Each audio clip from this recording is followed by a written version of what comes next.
We can cross now to Rome and Philip Whelan, who is following events for us this afternoon. Philip, give us a sense of how things played out in the Senate. This, of course, after the League basically was threatening a vote of no confidence in Conte. He sort of caught them off guard, basically, and resigned before that vote of no confidence could take place. So give us a sense of what led up to this moment and how it all played out.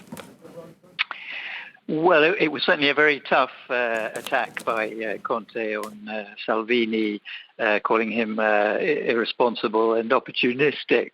It was a bizarre scene, really, to have the Prime Minister speaking with the Deputy Prime Minister sitting next to him, looking a bit like a guilty schoolboy, while Conte ran over the various offences that he considered that he had committed. And certainly it will be a key part of any coming election campaign by the Five Star Movement to give the blame for the fall of the government and the necessity for new elections to Salvini and the League.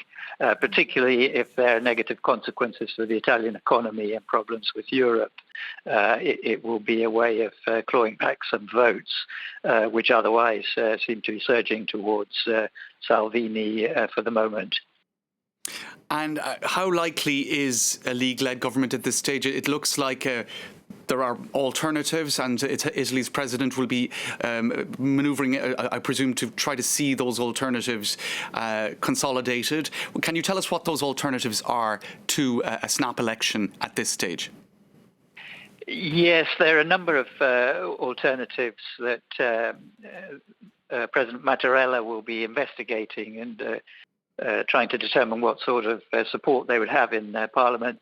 The fundamental ingredient of any alternative to the League Five Star alliance would have to be an alliance between Five Star and the Democratic Party.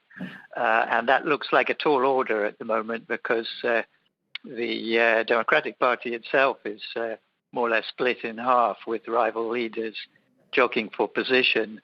And there's been a very fraught relationship between Five Star and the Democratic Party. They've been insulting one another and kicking one another in the shins for months now.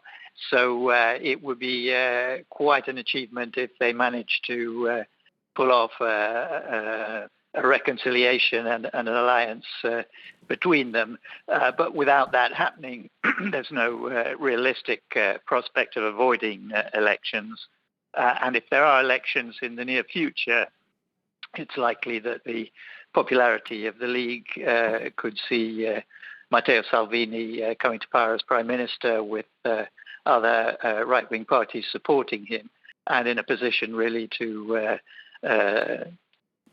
set the rules for Italy and possibly change its geostrategic position in regard to Europe, in regard to alliances or friendship with Russia. So really a very different and perhaps worrying Europe if Matteo Salvini was Prime Minister. OK, Philip Whelan in Rome, thank you for that.